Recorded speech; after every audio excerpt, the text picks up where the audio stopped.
started out like any other trip I'd planned before. I'd wanted to get away from the city, the noise, and the stress for a while. The idea of spending a few days alone in the woods, in a small cabin, was something I'd thought about for a long time. I wanted peace, quiet, and some time to myself. I had never been camping or staying in a cabin alone before, but I figured it was about time I tried something like that. I found a place through an online rental site, a small cabin in a remote area about a 3-hour drive from my apartment. It was rustic with no internet or cell service, which was exactly what I wanted. The photos showed a simple wooden cabin with a porch and a fire pit nearby.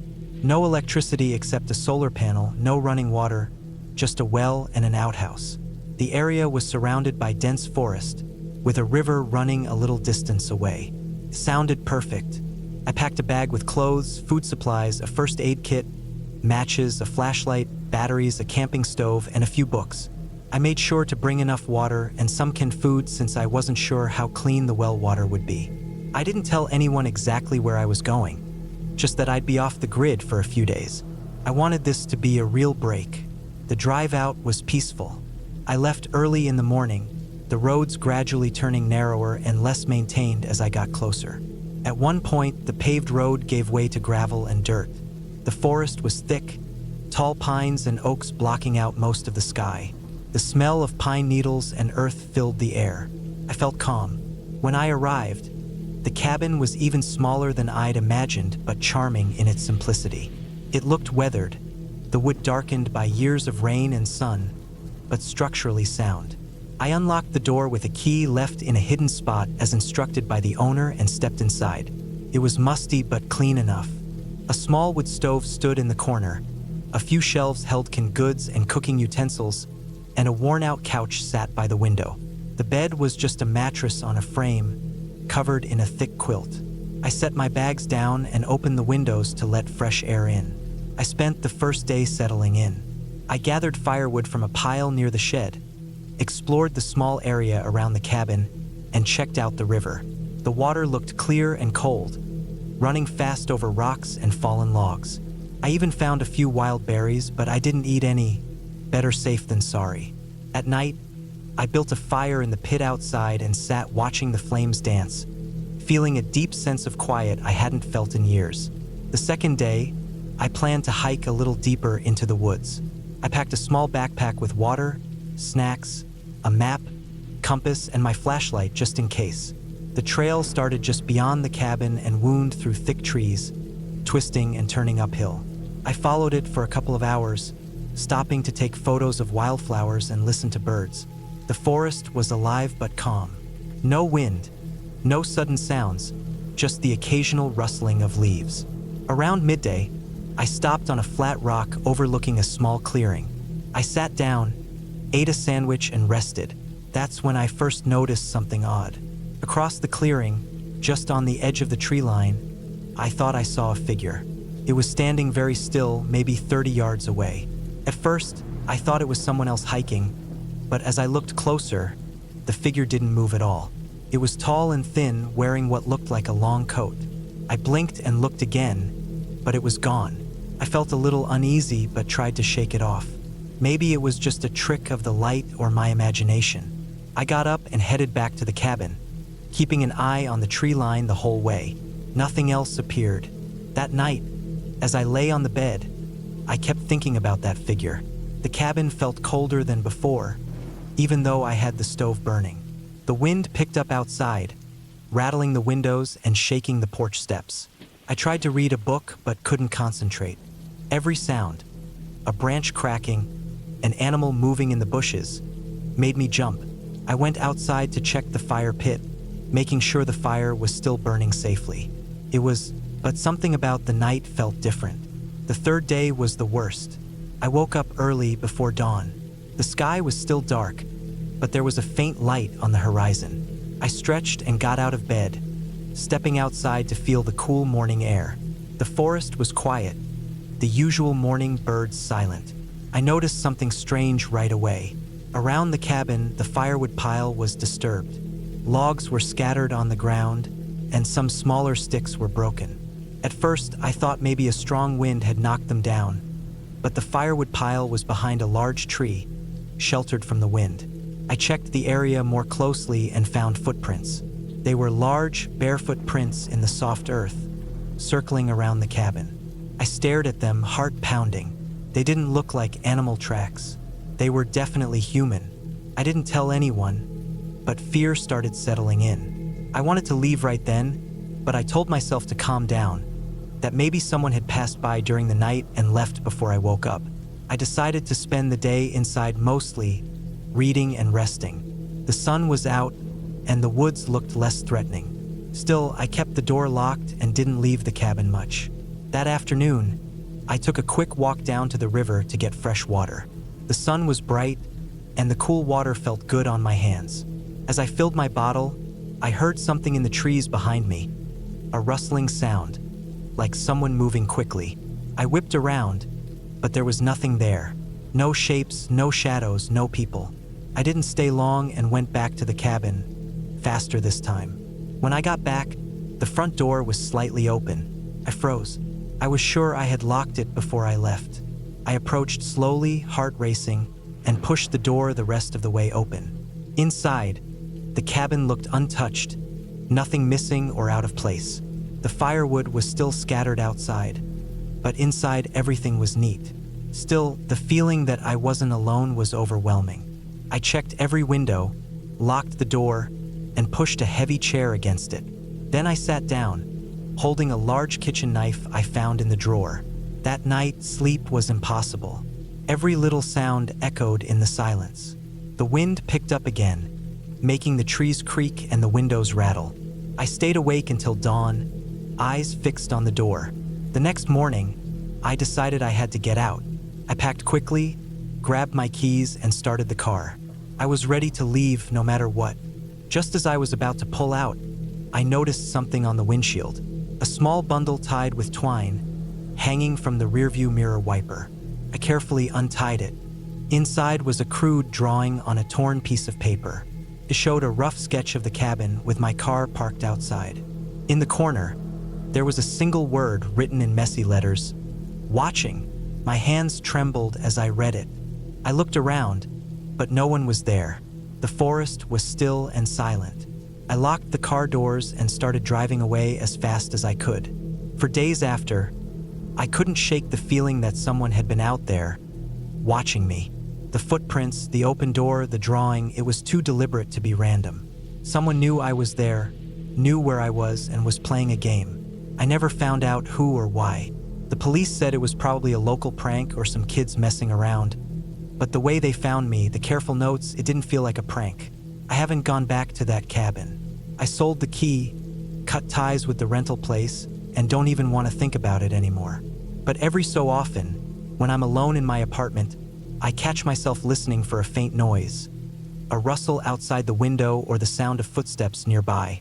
And sometimes, just sometimes, I swear I hear the faintest whistle on the wind.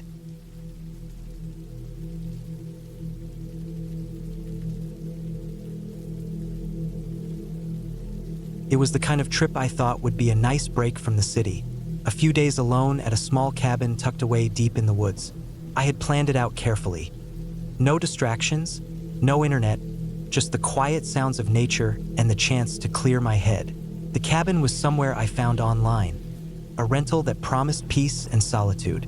I didn't know the exact place until I got there, but I liked that. I wanted to get away from everything familiar. The drive was long. The last few miles were on a gravel road that twisted through dense pine trees. The air changed as I got closer, crisper, cooler, and filled with the smell of pine needles and damp earth. I was the only car on the road. The sun was starting to dip behind the trees when I finally saw the cabin. It was small, made of rough-hewn logs, and looked like it had been there for decades. The windows were dark, reflecting the forest around them like mirrors. I pulled up to the cabin, got out, and let myself take it all in. The place was isolated. There were no other cabins nearby, just a clearing surrounded by thick forest in every direction. The ground was soft and damp from recent rain. I had brought enough food and supplies for a few days. I unlocked the door and stepped inside. Inside, the cabin was simple. A small kitchen area, a wood stove, a table with 2 chairs, and a tiny living space with a bed pushed up against the wall. The air inside smelled faintly of wood smoke and dust. I set down my bags, lit a fire in the stove, and started to settle in. Outside, the sky darkened fast, and soon it was night. First, the night was peaceful. I sat by the fire, reading a book and sipping some tea I'd brought along. The sounds outside were mostly quiet, an occasional bird call, the rustling of leaves as the wind picked up. But as the hours passed, the quiet started to feel heavier. The woods outside felt alive in a way that was both fascinating and uncomfortable. I went to bed early. The bed was hard, but I was tired enough to fall asleep quickly. The only light came from the dying embers in the stove, and the cabin grew cold as the fire faded. Then, around midnight, I woke up suddenly.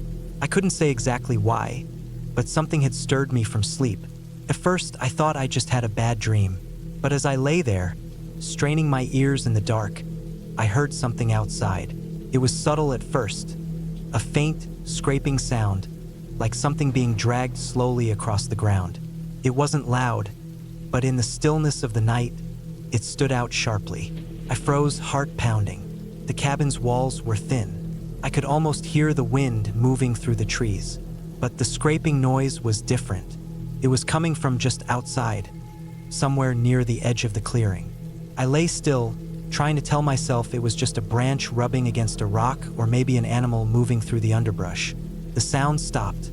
Then a few seconds later, it started again, slower this time. I got up quietly, grabbed my flashlight from the table, and crept to the window. I flicked it on and swept the beam over the clearing. Nothing, just dark trees and shadows. I stepped back from the window. I thought about calling someone, but there was no cell signal here. The cabin was too far from anything for phones to work. The only way out was the gravel road, and it was pitch dark outside. I debated if I should check outside, but something told me it was better to stay inside.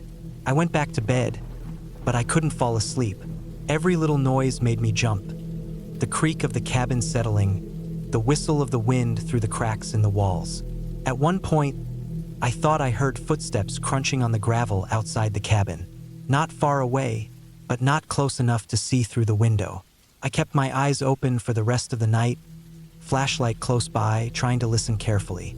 The scraping noise never came back, but the footsteps seemed to circle around the cabin, sometimes close, sometimes farther away. I wasn't sure if it was one person or several. Whoever it was, they were moving slowly and deliberately. Morning came, gray and overcast. I hadn't slept much. The cold had seeped into the cabin overnight, and I started a new fire to warm up the place. I felt a mixture of relief and unease. I was glad daylight was here, but the feeling of being watched didn't go away. I decided to explore the area around the cabin a little, hoping to shake off the tension from the night. I grabbed a small backpack, filled with water and snacks, and stepped outside. The forest was quiet and still, with mist hanging low between the trees. I walked the edge of the clearing, shining my flashlight into the woods. I looked carefully for anything out of place. Tracks, broken branches, anything that might explain the noises from last night. About 50 feet from the cabin, I noticed some fresh footprints in the soft mud. They were boot prints bigger than mine, heading away from the cabin and into the deeper forest. I followed the prints carefully, my heart beating faster. The ground was wet and soft, and the prints were clear. After a few minutes, I realized they stopped abruptly near a thick cluster of bushes. There was no sign of anyone else beyond that point. Near the prints, I found something else.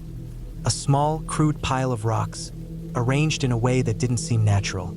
Someone had placed them there deliberately, maybe to mark something. I bent down and saw that the rocks were balanced on top of a flat, broken piece of wood that looked like it could have come from the cabin or the nearby road. A chill ran through me. Whoever had been here last night had been close, and they had left a sign of some kind. I packed up and hurried back to the cabin, my mind racing. The next day, I tried to keep busy. I collected firewood, cleaned the cabin, and tried to relax. But the sense of being watched lingered. Every time I looked outside, I felt like someone was just beyond the trees, watching and waiting. That afternoon, I noticed something else. My food supplies had been disturbed. Nothing was missing, but the cans and bags I'd packed neatly were moved around. It wasn't an accident. Someone had been inside the cabin while I was out. Panic started to build. I checked all the doors and windows. They were locked, but not securely.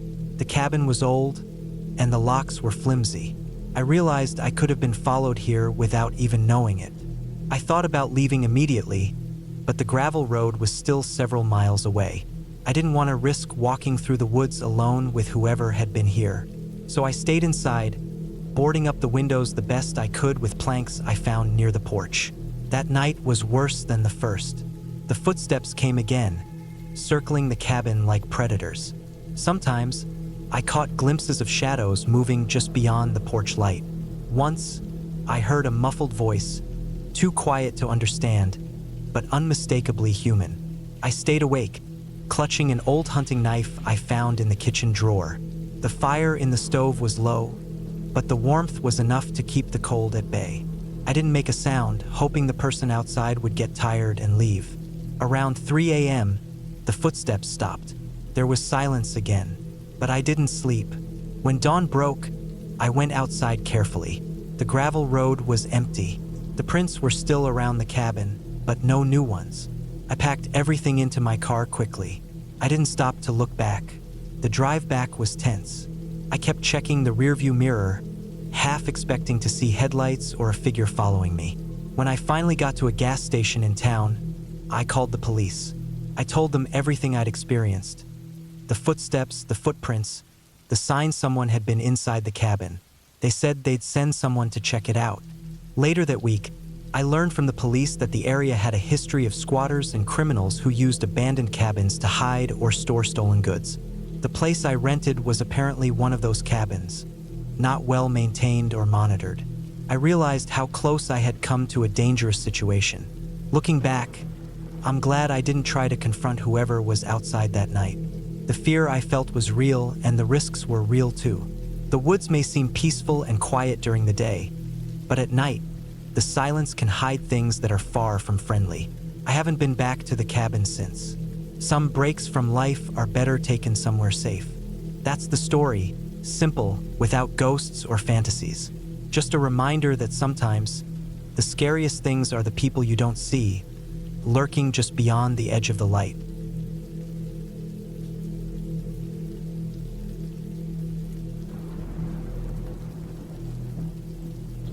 I never liked cabins. Something about the smell of old wood and closed-in spaces made me uneasy. But that year, I was desperate to get away. Work had been crushing me, a constant pressure with no breaks, and I felt myself unraveling. A friend of mine had lent me a key to his family cabin out in the mountains. The place was isolated, miles from any town, nestled deep in a forest of thick pine trees. He said it was perfect to clear your head. No distractions, no noise except the wind and the trees. I agreed, maybe too quickly. I thought a few days alone would help me reset, maybe even inspire me to write again. I didn't expect the trip to turn into something I'd never forget. The drive out there was long. I left late in the afternoon, the sun low, cutting sharp shadows through the trees that lined the narrow road. As I got closer, the air cooled, the scent of pine stronger. The road narrowed further, dirt replacing pavement, rocks and potholes making me slow down. I remember seeing no other cars, no houses, nothing but the forest all around. The silence felt heavy. That's when a strange feeling crept up my spine, like the woods were watching, waiting. The cabin itself was small, built from dark wood that had weathered over the years. It sat in a small clearing surrounded by towering pines, their needles whispering in the wind. I parked my car on a patch of dirt and stepped out. The air was sharp, smelling of wet earth and pine resin. The front door creaked when I opened it. Inside was dim and cold, even though I had the place all to myself. The floorboards groaned under my feet, and the walls seemed to close in with age and silence. There was an old fireplace, cold and empty, and a few battered pieces of furniture covered in dust and spider webs. A small kitchen with a wood stove, a table with a single chair. The bedroom was a tight space with a thin mattress and a faded quilt. No electricity, no running water, just the basics. I brought some supplies and food, planning to rough it a bit. The first night, I made a fire in the stove and ate a can of beans heated over the flame. The fire crackled, filling the cabin with a warm glow. But outside, the woods pressed close, black and endless. I slept poorly that night. The wind howled through cracks in the walls and the roof. Every creak of the cabin sounded loud in the silence. I kept waking up, hearing what I thought were footsteps outside, but the forest was still. No animals, no people, just the wind and shadows. The next day, I decided to explore the area. There was a narrow trail behind the cabin, winding through the trees and rising up a small hill. I grabbed a flashlight and a backpack with water and some snacks. The forest was thick, the air damp, and the light through the branches was weak and greenish. The ground was soft with pine needles and moss. I followed the trail slowly, alert to every sound. Birds occasionally called, but their songs felt distant like echoes.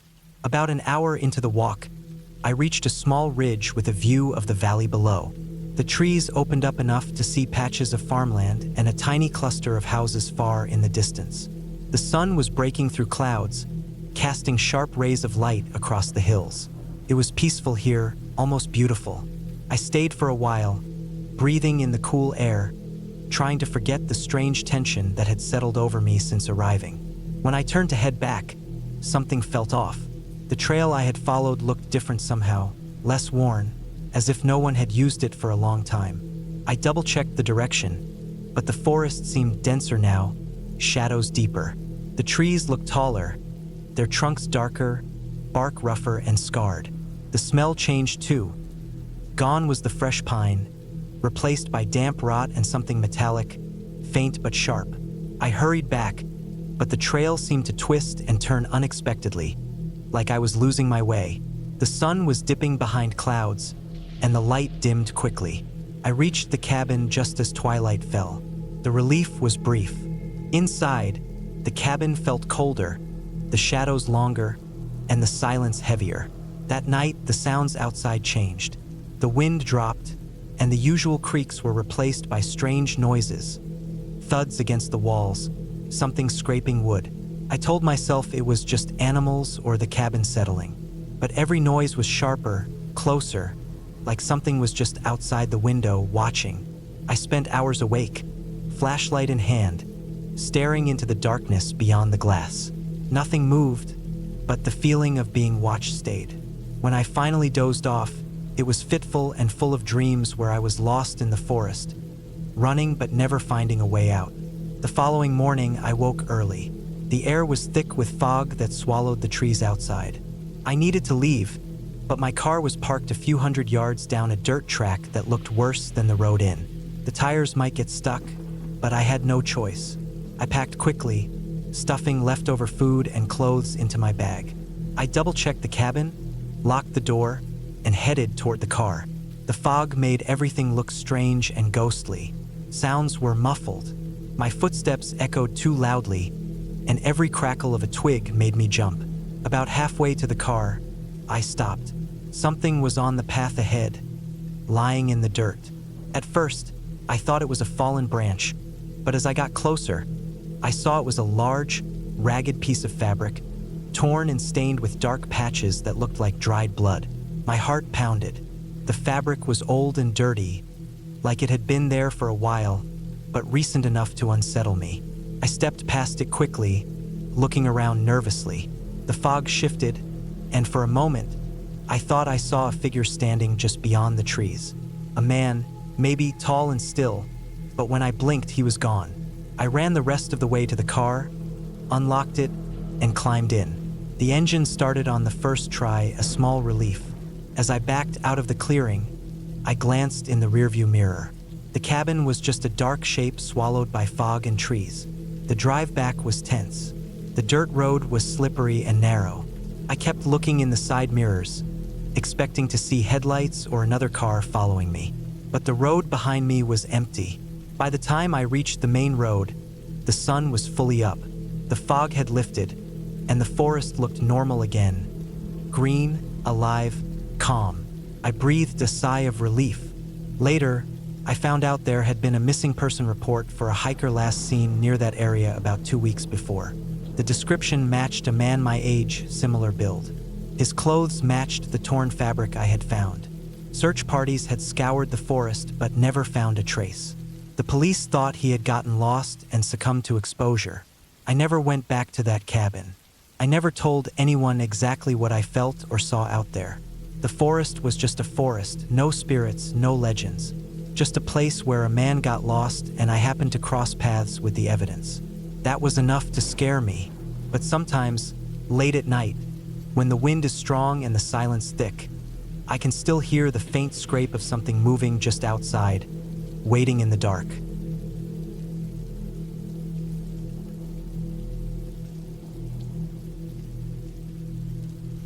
I had been looking forward to this weekend for months. A break from the city's constant noise, the endless buzz of people and traffic, the glaring lights and suffocating crowds. The cabin I rented was tucked deep into the woods, miles from the nearest town, accessible only by a narrow, winding dirt road that twisted and climbed through thick pine forests. It was an old cabin, built decades ago, sturdy but showing its age in the weathered wood and creaking floorboards. I had never been much of a woods person, but something about this place called to me.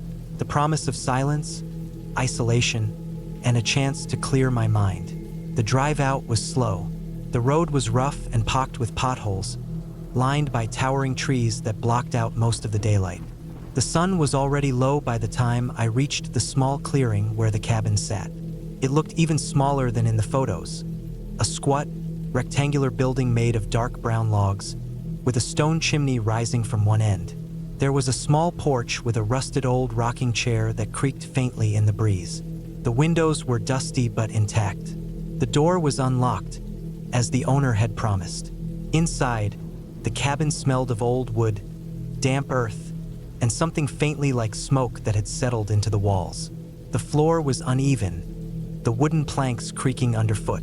There was a simple stone fireplace in the corner, stacked with some chopped wood, a small kitchen area with a sink and a rusty stove, and a narrow set of stairs leading to a loft bedroom. The cabin was sparsely furnished. A battered couch, a small wooden table, a couple of folding chairs. There was no electricity, no running water.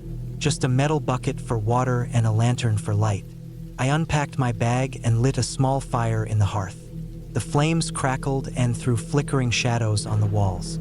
Outside, the woods were already dark and silent except for the occasional rustle of wind through the branches. I stood by the window and looked out at the fading light, feeling a quiet excitement. This was exactly what I needed, to be alone with nothing but nature. That first night was peaceful. The fire burned low, and I fell asleep listening to the wind outside and the distant hoot of an owl. When I woke, the morning sunlight spilled in through the dusty windows. I made some coffee over the stove, ate some bread I'd brought, and set out to explore the area.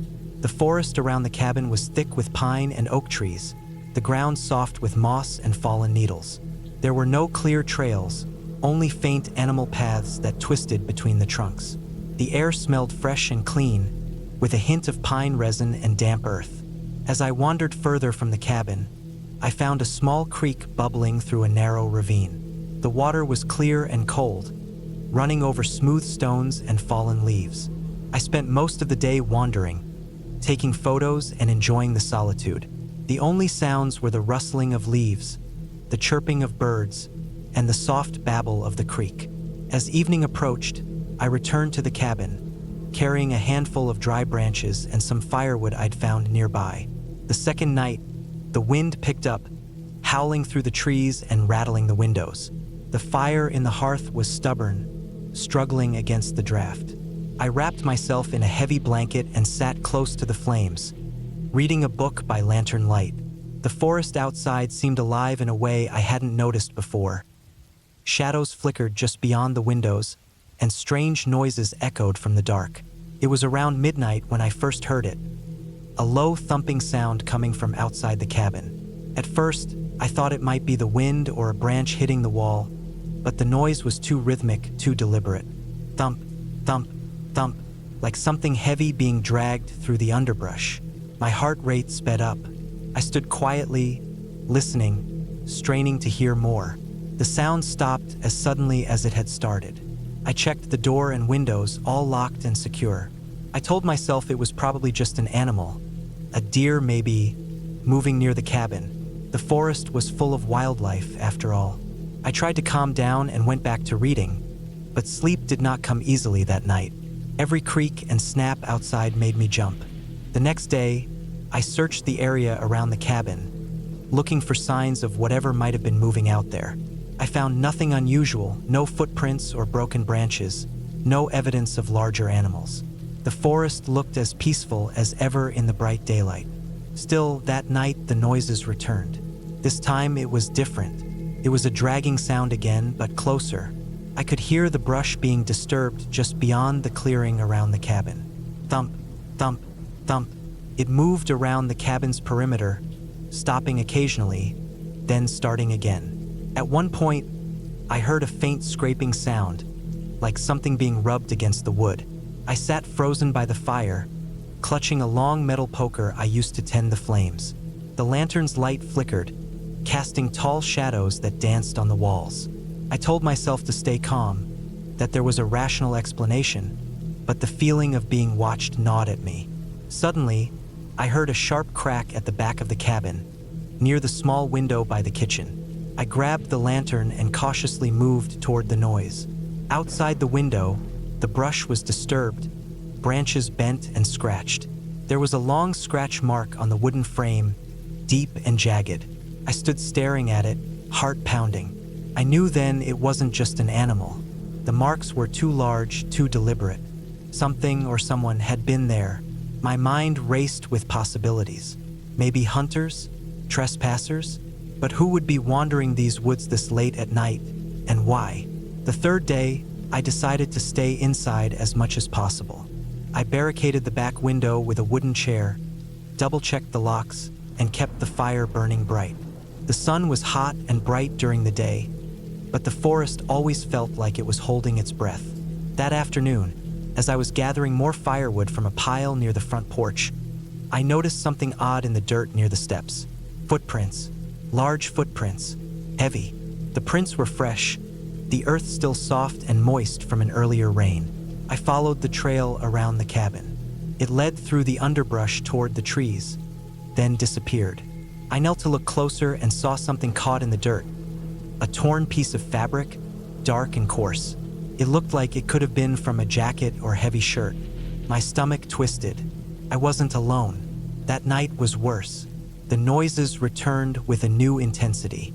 Scratches, thumps, heavy breathing I could just barely hear outside the cabin walls. At one point, something slammed against the door, hard enough to make the whole cabin shake. I grabbed the poker again, my hands shaking. I stayed awake all night, eyes wide in the firelight, waiting for the next sound. I didn't sleep at all. The next morning, exhausted and on edge, I made a decision. I couldn't stay there any longer. I packed quickly, stuffing the few things I had into my bag. The sun was barely up when I locked the cabin door and stepped out onto the porch. The forest was quiet now, the birds singing as if nothing had happened. The fresh morning air was cold and sharp. I started down the dirt road toward my car, my heart still racing, eyes darting into the trees. Then I saw it, a figure tall and heavyset, standing among the trees about 50 yards from the road. He was wearing dark clothes that blended with the shadows, but I could see him clearly. He was watching me. I froze. He didn't move, didn't wave or call out, just stood there silent and still. I turned and ran toward the car as fast as I could, not daring to look back. I got inside, locked the doors, and started the engine. As I backed down the road, I glanced in the rearview mirror.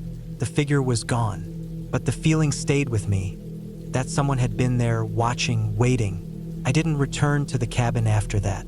The police were skeptical when I told them about the figure and the noises, the footprints and scratches. There was no evidence, no other reports of trespassers. They said maybe it was an animal or my imagination running wild in the dark. But I know what I saw. That cabin in the woods was never meant to be a peaceful escape. It was a place where someone lived nearby, someone who didn't want visitors, someone who knew those woods better than anyone. And when I finally left, I felt the cold weight of being watched until the last mile down that lonely road.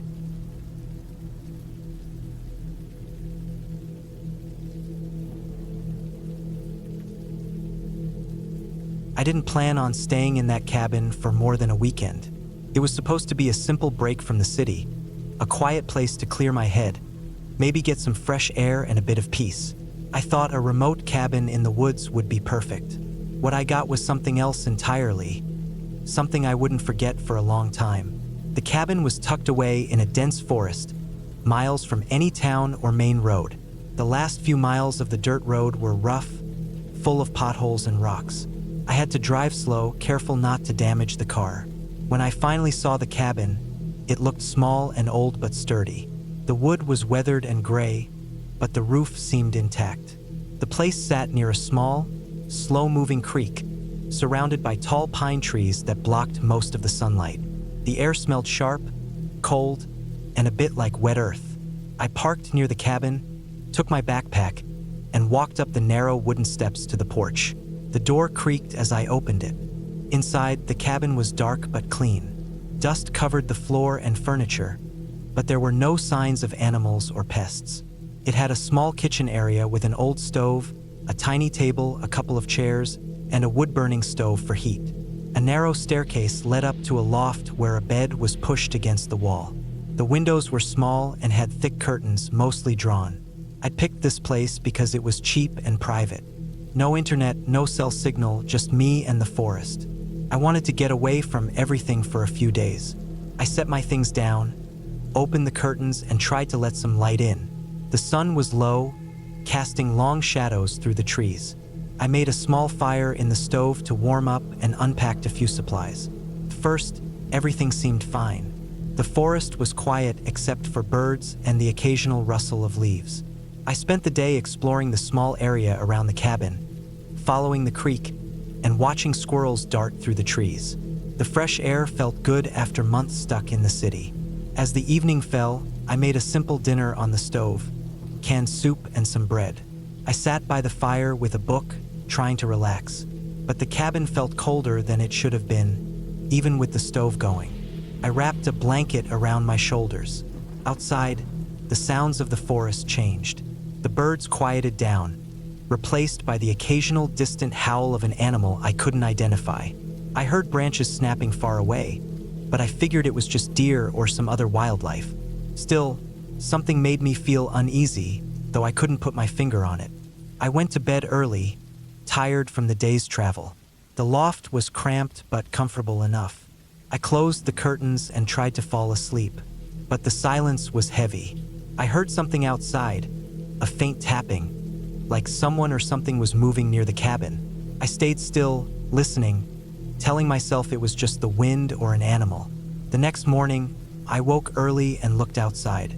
The sky was gray, and a cold mist hung low over the trees. I decided to stay inside most of the day, reading and keeping the fire going. The more time I spent there, the more I noticed small, odd things.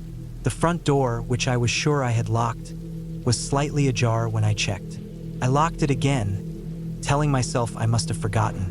I found some of my things moved around, not much, but enough to be strange. At night, the tapping came again, louder and closer. It sounded like someone was walking around the cabin, circling it. I stayed awake, heart pounding. But when I looked outside through the tiny window, there was nothing but dark trees and shadows. On the third day, the cold seemed to get worse. The mist thickened, making everything look blurry and strange. I tried to get out and explore a bit farther, but quickly got disoriented. The forest seemed to close in, every tree looking the same, every path looking like the last. I ended up back at the cabin, feeling tired and frustrated. That night, the noises started again. But this time there were other sounds mixed in. Low growls, something dragging across the ground, heavy breathing just outside the walls. I stayed still, barely daring to breathe. I kept the fire burning, hoping the light would keep whatever it was away. Then, Just before dawn, something heavy hit the cabin door with a loud thud. I jumped, frozen with fear. The door shook, and I heard scratching, scraping, like claws trying to get in. My mind raced. I had no weapon, no phone to call for help. I was completely alone. I grabbed an old metal poker from the stove and held it close. The banging continued, getting more violent for a moment, then stopped suddenly. Silence followed. I waited, tense, eyes glued to the door. When the sun finally started to rise, the noises stopped altogether. I opened the door cautiously. The outside was empty, except for deep scratches on the wood near the handle. Something had definitely tried to get in. I didn't sleep that day. Instead, I packed quickly, ready to leave. I locked the cabin and walked back toward the road. The mist had lifted, and the forest seemed normal again, but I kept looking over my shoulder. I drove away without stopping, heart still pounding. When I got back to town and had a cell signal, I called the ranger station and asked about the cabin area. They told me it was known for bears and other large animals. They warned me to be careful and always secure doors and windows. That explained the noises and scratches. But the strange thing was, I didn't see any animals the whole time I was there. I never heard a growl except that one night, and the way the noises moved around the cabin made it feel like something was deliberately stalking me. I can't explain it fully, but I don't think it was just an animal. That trip was supposed to be peaceful. Instead, it became one of the most frightening experiences I've ever had. Since then, I've stayed far away from remote cabins. The silence, the dark, the feeling of being watched. It's something I won't forget.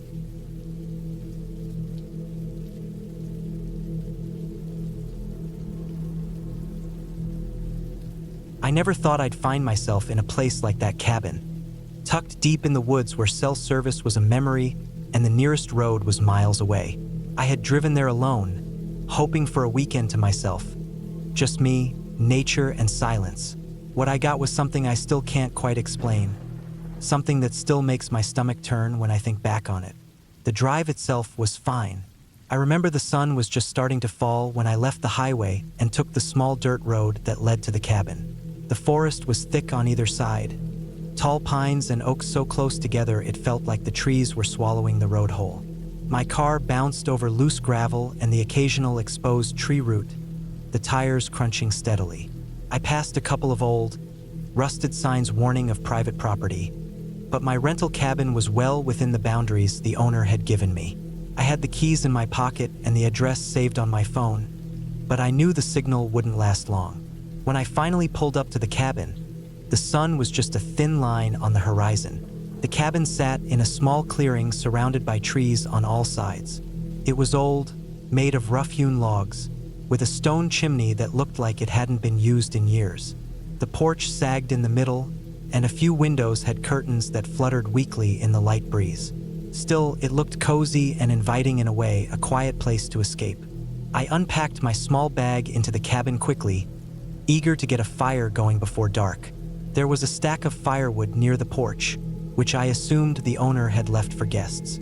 The logs were dry and crackled easily when I set them in the rusty metal fire pit. The smell of burning pine filled the air as the fire grew, and I sat close, warming my hands. Outside, the sounds of the forest began to change. Birds stopped singing, and the wind whispered through the branches. It was peaceful but also strange. The woods around me felt heavy, like they were holding their breath. I told myself it was just the isolation getting to me. I ate a quick dinner of canned beans and crackers, washing it down with water from my bottle. The cabin had a small kitchen area with a sink, a stove, and a fridge, though the fridge was empty except for a bottle of water and a few cans. I didn't want to spend too much time inside that first night, so after cleaning up, I grabbed my flashlight and a book and settled in by the fire. As night fell completely, the forest outside the cabin changed. The trees cast long, jagged shadows in the firelight. Every small noise seemed sharper. A twig snapping, leaves rustling, the occasional animal moving through the brush. My mind began to wander. What if something was out there? But there was nothing to see, just darkness pressing in around me. I was tired, so I headed inside to the small bedroom. The bed was narrow and the mattress thin but serviceable. I left the flashlight on the nightstand and climbed under the heavy quilt. The cabin was cold. The heater was ancient and barely worked, so the chill seeped into my bones. Outside, the wind picked up, rattling the windows and making the old walls creak. Sleep came slowly. Every noise seemed louder in the quiet cabin. I thought I heard footsteps outside the window, but when I shone my flashlight toward the noise, nothing was there. Maybe an animal, maybe the wind. I tried to calm myself and eventually drifted off. I woke suddenly, heart pounding. It was around 2 a.m. The cabin was deathly silent. No wind, no animals. I felt a strange pressure in the air, like something was watching. The silence felt unnatural, almost like the forest was waiting for something. I lay still, staring at the ceiling. Then the sound started. At first, it was soft, a faint scraping coming from the back of the cabin, like nails or claws against wood. I froze. The sound was slow, deliberate, moving around the corner of the cabin. It stopped. Then it started again, this time closer, as if someone was tracing their fingers along the logs outside my bedroom window. I sat up, heart hammering. The flashlight was right there, so I grabbed it and threw open the window. Outside, the night was empty. No sign of anyone or anything, just the trees, dark and still. The scraping had stopped completely. I locked the window and checked the door. It was solid and locked tight. My mind raced. Who could be out there? There was no one for miles, and the cabin was supposed to be private. The owner hadn't warned me about anything like this. I felt exposed and vulnerable. I spent the rest of the night sitting by the window, flashlight in hand, watching the dark woods. Occasionally I heard small noises, branches breaking, the rustle of leaves, but nothing close, nothing threatening. As dawn broke, I felt some relief, but also a deep unease. The next day, I explored the area around the cabin, hoping to understand what had happened. The woods were quiet, and I found no footprints near the cabin except my own. No signs of anyone else. It was like the night before had been a hallucination. I told myself it was probably an animal, maybe a raccoon or something larger moving around outside. But something about the way the sound had moved, deliberate and slow, didn't fit. Animals usually move quickly or rustle through leaves. This was different. That afternoon, I tried to distract myself with a walk deeper into the woods. The trees grew thicker, and the light dimmed under the canopy. I noticed strange markings on some of the tree trunks. Deep scratches, almost like claw marks, but too high up for any normal animal. The bark was peeled away in long strips, as if something large had tried to climb or mark territory. I felt my skin crawl and headed back to the cabin quickly. That evening, I made sure every window and door was locked before dark. I built a bigger fire and sat close, scanning the woods carefully. Around 9 p.m., the same scratching sound started again, this time from the front porch. My heart jumped. I grabbed a long piece of firewood for protection and crept to the door, flashlight pointed outside. Nothing was there, just the empty clearing and swaying trees. Then I saw it. Near the edge of the clearing, just beyond the firelight's reach, a large shape moved slowly between the trees. I couldn't make out what it was. Too dark, too far. But it was big, maybe the size of a large dog or wolf. Its movements were deliberate, watching me. I kept my eyes on it until it disappeared into the shadows. I realized then I wasn't alone in those woods. Whatever was out there, it was intelligent in some way. It knew I was there. It was watching, waiting. The next day, I didn't sleep well. Every noise made me jump.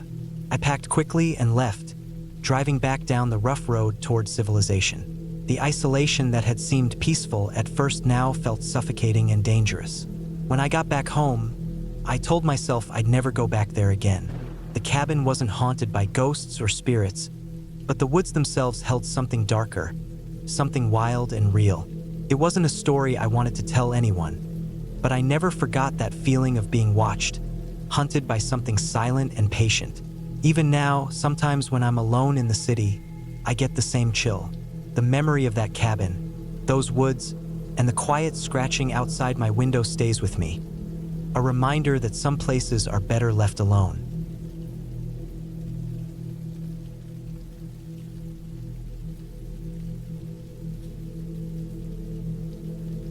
I never expected that a simple weekend trip to a cabin in the woods would turn into one of the scariest experiences of my life. It wasn't some planned horror story or urban legend. I didn't even know how to prepare for what happened.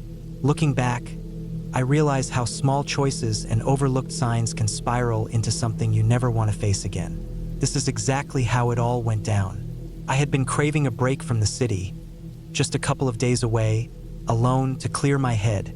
The city noise, the constant chatter, the buzz of cars and phones, it was all exhausting. I found a small cabin rental online, something cheap and simple, about 3 hours from my place. The pictures looked rustic but inviting. A small wooden cabin with a porch, nestled near a lake, surrounded by trees that promised peace and quiet. The owner was friendly over the phone, said it was perfect for a solo retreat. I didn't ask much, didn't expect much.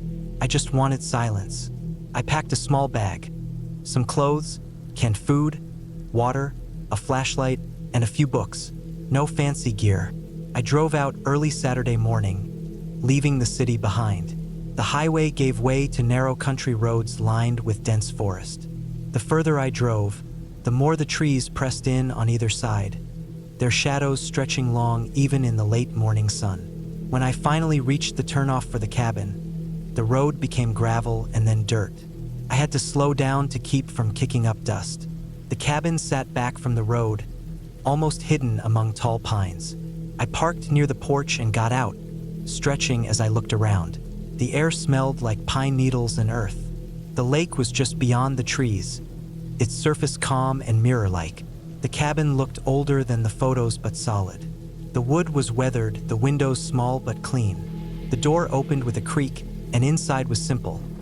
A small kitchen area with a stove and sink, a table with 2 chairs, and a couch pushed against the far wall. Upstairs was a tiny loft with a mattress. There was no phone signal or Wi-Fi, just a tiny radio that worked on batteries. The first night was peaceful. I cooked a simple dinner, read my book by flashlight, and listened to the forest sounds. Crickets, the rustle of leaves, distant bird calls. The occasional pop or creak from the cabin settling in the cool night air didn't bother me. I was glad to be away from people. The next day, I woke early and walked down to the lake. The water was cold but clear. I skipped some stones and watched them ripple across the surface. After a while, I wandered back through the woods, following a rough trail I spotted from the cabin's porch. The trail twisted between trees, over roots and rocks, deeper into the forest. I didn't see anyone else. No footprints or trash, just the quiet crunch of my boots on dirt. Around mid-afternoon, I decided to return to the cabin and rest. As I got closer, something felt off. I couldn't put my finger on it at first. The trees around the cabin seemed denser, the shadows longer. The wind was still, no birds singing. I stepped onto the porch and noticed the door was slightly ajar. I was sure I had locked it. Cold knot formed in my stomach. I pushed the door open more carefully and stepped inside. Nothing looked out of place. I checked the windows, the cabinets, even under the couch. No one was there, but the feeling of being watched didn't go away. I locked the door again, double-checked the windows, and sat down. I told myself I was just imagining things. Later that evening, I heard noises outside.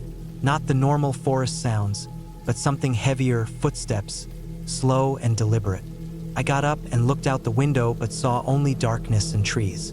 I turned on the porch light, hoping to scare off whatever it was. The light revealed nothing but shadows. Sleep came fitfully. Every creak and snap of branches made me jump. Around midnight, I heard a faint tapping on the door. I froze. The tapping came again, soft but steady. I held my breath and waited. After a few minutes, it stopped. I didn't dare open the door. The next morning, I found strange marks on the porch steps. They looked like footprints but were blurred, as if someone had tried to wipe them away. My heart raced. Who had been here? Why? I thought about calling someone but remembered the lack of signal. I decided to leave, but when I tried to start the car, it wouldn't turn over. The battery was dead, Or maybe something else. Panic started to rise. I tried again and again, but nothing. The nearest town was miles away, and I wasn't sure which direction to go. I grabbed my backpack and flashlight and started walking down the dirt road. The woods felt thicker now, more oppressive. Every sound seemed amplified, the crack of a twig, the rustle of leaves. I kept my eyes on the road but felt eyes on me. Hours passed, and the sun started to sink behind the trees. I hadn't seen a single house or person. The road twisted and turned, and at times I wasn't sure if I was going in circles. I felt exhausted and thirsty. My phone showed no signal, just a blank screen. Then, through the trees, I saw something. A figure standing still by the side of the road. It was a man wearing dark clothes, motionless. I froze. He didn't move or acknowledge me. I tried to walk past quickly, but the man stepped onto the road in front of me. His face was obscured by shadows. I felt trapped. I forced myself to keep walking, going around him. He didn't follow. When I looked back, he was gone. I didn't wait to see where he had gone. I just kept moving as fast as I could. Eventually, I came to a small clearing where a pickup truck was parked. The door was open, engine off. I rushed to it, hoping someone was inside or nearby. There was no one. The truck looked abandoned, but the keys were in the ignition. I got in and tried to start it. The engine roared to life. Relief flooded me.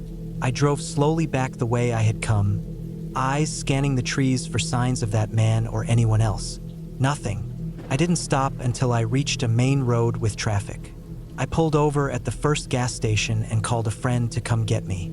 I never went back to that cabin. I told myself it was some kind of strange, isolated situation. Maybe someone living rough in the woods or a hunter who didn't like visitors. But the way that man appeared and disappeared, the footprints wiped away, the dead car battery, it all felt like more than just coincidence. When I got home, I reported the abandoned truck to the police and gave a description of the man. They said it was probably someone passing through or a drifter, but no reports matched my story exactly. I never heard of any crimes or disappearances in that area. Still, every time I drive past a stretch of forest, especially near a quiet cabin, I think about that weekend.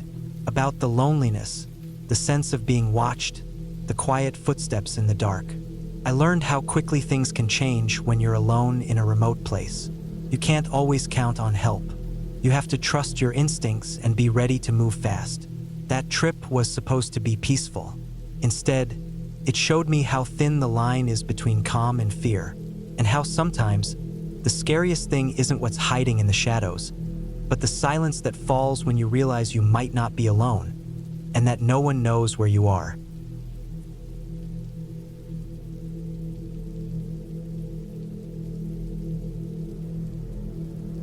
I never thought I'd be the type of person to get scared staying alone in a cabin. I've always liked the outdoors, the quiet, the fresh air.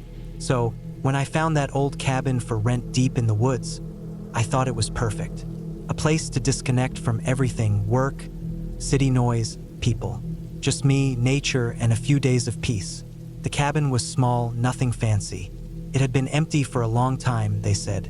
The wood was rough and dark, the roof covered with moss, windows dusty and thick with cobwebs. There was no electricity, no running water, just a wood stove, a small propane lantern, and a well for water. It sat in a little clearing surrounded by tall pine trees, far enough from any roads or houses to feel like you were alone in the world. When I first arrived, the sun was setting. The sky was turning orange and purple, the air crisp and cool. I parked my car on a dirt path a few hundred feet away, then carried my bags through the trees to the cabin. The ground was soft with pine needles and dry leaves. The smell of the forest was strong pine, damp earth, and something faintly sweet, like wild berries or moss. Inside, the cabin smelled old and dusty, like wood enclosed in air. The floor creaked under my feet. There was a small table, a couple of folding chairs, a shelf with some rusted cans and jars. The stove looked unused for years, but I had brought firewood and kindling. I set up my sleeping bag on a thin mattress in the corner and lit the lantern. The first night was quiet except for the usual forest sounds: the rustle of leaves, distant bird calls, the occasional crack of a twig. felt peaceful, exactly what I wanted. But the second night, something changed. I had spent the day exploring a bit, walking through the woods, collecting firewood, and just soaking up the silence. That evening, I built a fire in the stove and cooked a simple meal on my camping stove. Afterward, I sat by the fire with the lantern casting long shadows on the walls. Then, around midnight, I heard it. A soft noise outside, something like footsteps on dry leaves. I froze. The cabin was deep in the woods. No one else was supposed to be nearby. I stepped outside quietly, lantern in hand. The moon was bright, the trees casting long dark shapes. I scanned the clearing but saw nothing. The footsteps had stopped. I convinced myself it was probably an animal, maybe a deer or a raccoon. I went back inside, locked the door, and double-checked the windows. I was alone here. No one would come out this far at night. But the footsteps returned. A few minutes later, the sound came again. Soft, deliberate steps just outside the cabin walls. Closer this time. My heart started to race. I stayed still, listening. Then the footsteps stopped again. I sat back down, trying to calm myself. Maybe a hunter, I thought. But there was no car or truck sound on the dirt road. No voices. And why would a hunter come so close to the cabin at midnight? I tried to sleep but kept hearing noises. Every crack of a branch, every rustle in the bushes felt like someone moving closer. The next morning, I decided to investigate. I walked around the cabin carefully, looking for any sign someone had been there. Footprints, maybe, but all I found were animal tracks, deer, squirrels, rabbits. No human footprints. I stayed alert that day, checking every sound. I didn't see anyone, but the feeling of being watched was strong. That night, the noises got worse. It wasn't just footsteps anymore. There were thumps, knocks on the cabin walls, soft tapping on the windows. I sat by the fire, gripping my knife, my mind racing. At one point, something heavy hit the door. A solid, deliberate hit that shook the cabin. I jumped up, shining my lantern out the window. Nothing, just shadows. I tried to convince myself it was the wind, but the air was still. The next day, I found something odd near the edge of the clearing. A pile of rocks stacked in a crude formation, like a small tower. I didn't build it, that was for sure. It looked recent. I felt more nervous now. Maybe someone was watching me, maybe playing games or trying to scare me. But who? The area was so remote. No cell signal, no way to call for help. I decided I had to leave early. I packed quickly, loading my gear in the car. The forest seemed silent, but the unease stayed with me. Just as I was about to drive down the dirt road, I saw tire tracks, fresh, deep ruts in the mud. Someone had come down this road very recently. The tracks weren't from a small car, more like a big truck or SUV. I didn't see anyone, but I felt eyes on me. I started the engine and pulled onto the road. The forest closed behind me as I drove away. I thought I was safe once I got back to civilization. But the story didn't end there. A few days later, I was going through photos on my phone from the trip. Looking back at the cabin pictures, I noticed something strange. In one photo taken from the porch, there was a figure in the background, barely visible between the trees.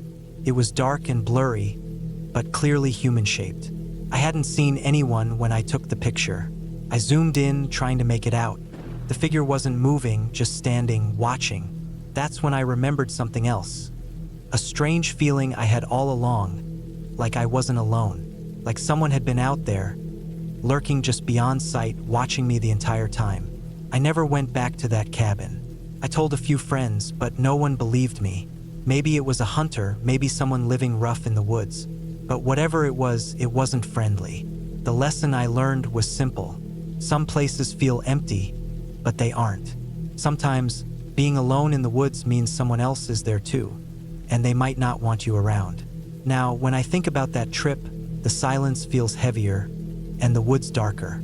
The cabin wasn't haunted by ghosts or anything like that. It was haunted by the very real possibility that I was being watched, that someone was close enough to touch the walls, but stayed just out of sight. That kind of fear doesn't come from the supernatural. It comes from the real world, from knowing you're vulnerable and that someone else might be nearby, with unknown intentions. Since then, I've been more careful about where I go alone, and I always tell someone my plans, because some places in the wild aren't as empty as they seem. And sometimes, the scariest thing is not knowing who or what is waiting in the dark, just beyond the trees.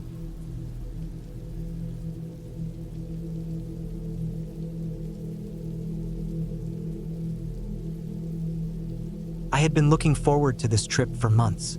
After a hectic year filled with nonstop work, broken sleep, and the kind of stress that makes your chest tight and your mind race, I needed a break.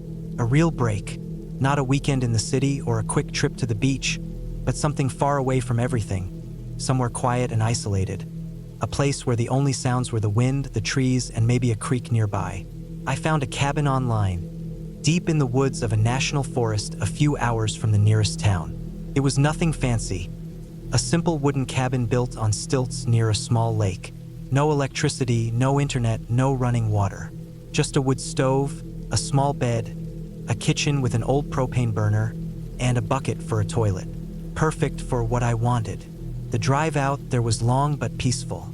The highway gave way to a gravel road, then a dirt track that narrowed into nothing but two-tire ruts through tall pines. By the time I pulled up, the sun was low, casting long shadows across the forest floor. The cabin looked exactly like the photos. Weathered wood, a little moss on the roof, the windows covered in shutters.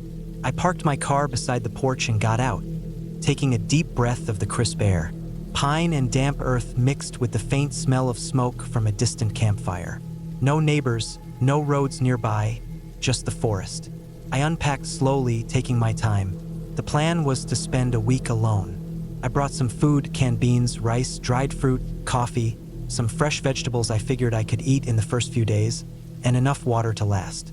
There was a well at the edge of the property, but I wanted to be safe. I was careful with the stove, stacking firewood neatly by the door.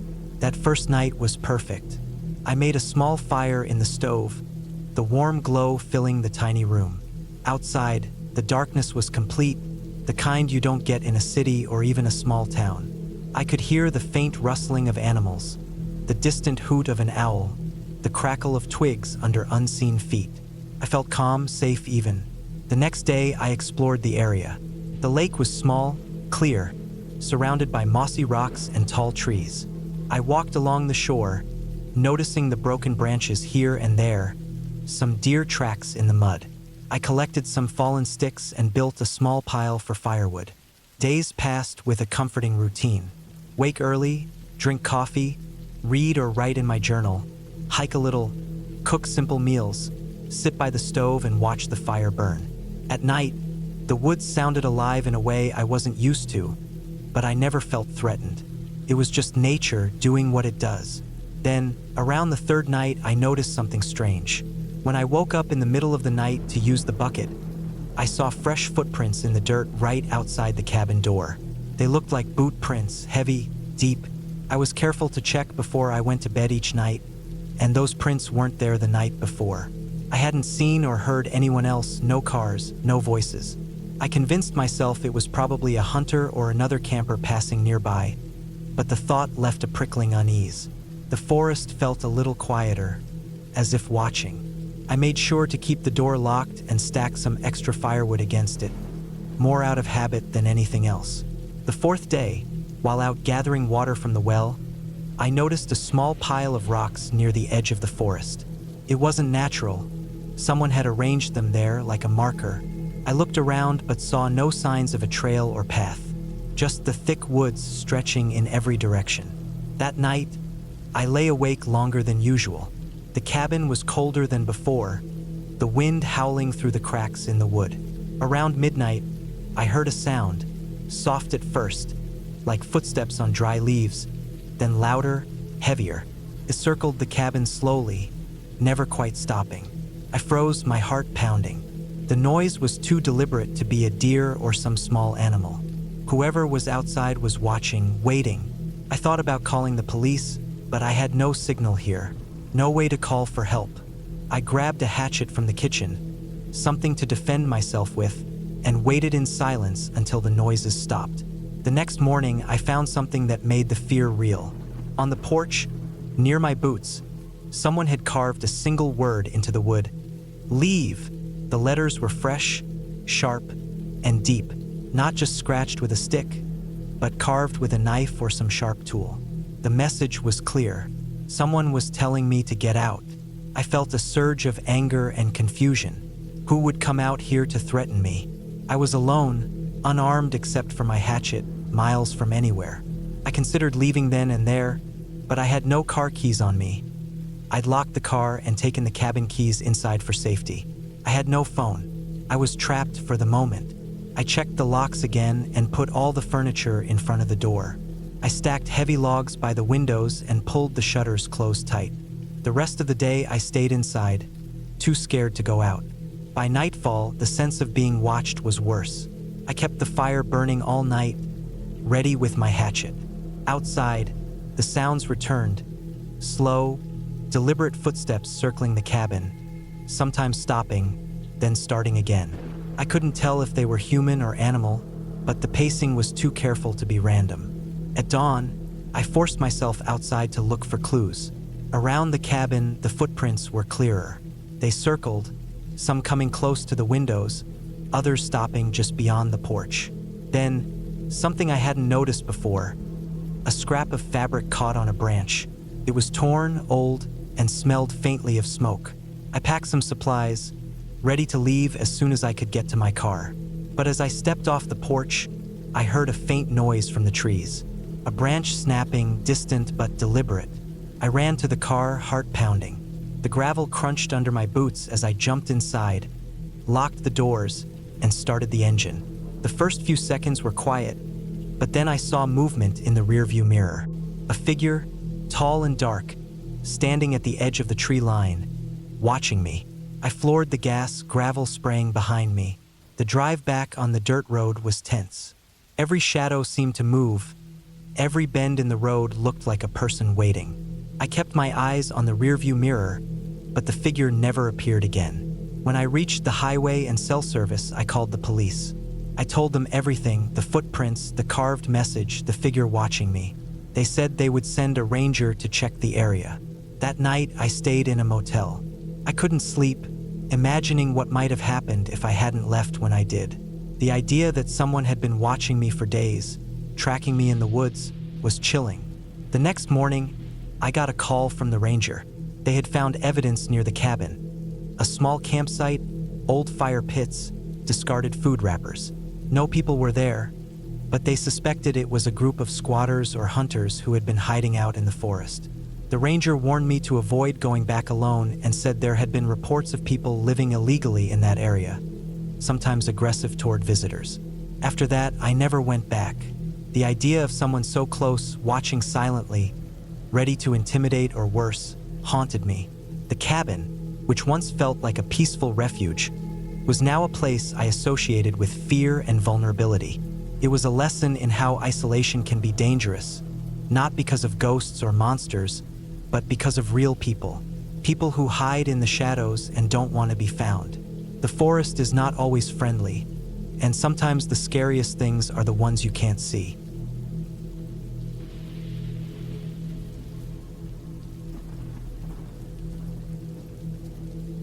I've always liked the quiet of the woods. When I was younger, I'd go camping with friends or family, but as I grew older, I started going alone. The solitude helped me clear my head. The smell of pine, the crackle of a fire, the stillness that falls at night, all of it felt like peace. So, when I finally got a week off work last fall, I decided to take a trip to a small cabin deep in the forest. It was an old rental, nothing fancy. Just a wooden cabin nestled in the trees, about 10 miles from the nearest town. No cell reception, no internet. I wanted to disconnect completely. I packed my bag the night before. Basic gear. A small stove, some canned food, a flashlight with extra batteries, a sleeping bag, and enough firewood to last a few days.